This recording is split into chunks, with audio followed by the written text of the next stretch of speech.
Inyunyane yabahlengikazi iDinosa isigxekile lesigameko lapho kushone khona owesifazane oneminyaka engu-50 ubudala nokusolwa ukuthi ushone emva kokuhlukunyezwa umhlengikazi esibhedlela eTonga eNkomazi eMpumalanga. Le nyunyana ithi akuqashwa abahlengikazi abanele.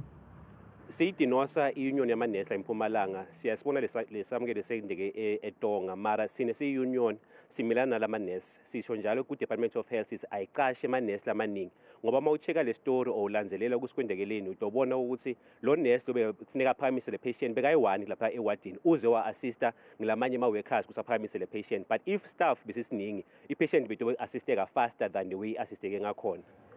Umndeni ukholwa ukuthi ubengaphethwe kahle esibhedlela umama wawo nokuyikho okuholela ekutheni yashone ngalendlela. Sibhlungu kakhulu ngendlela ukuthi ngingisengikhona ukuthi kuyichaza ukuthi ngimhlungu kangakanani ngoba bekungimake kungibabe kimi. Aphinza treatwa ngendlela treatwe ngayo esibhedlela. Umnyango wezempilo usuqalisa uphenyo njengoba kukhona umhlengikazi osaphenywa ngalesigameko.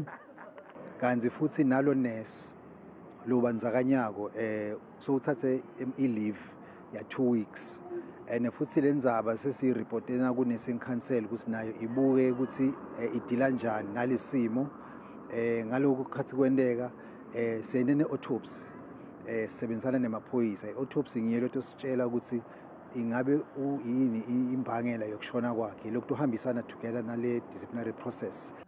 Umnyango wezempilo ukhathazekile ngokwanda kwemibiko ezikhalo ngezikhungo zawo zezempilo.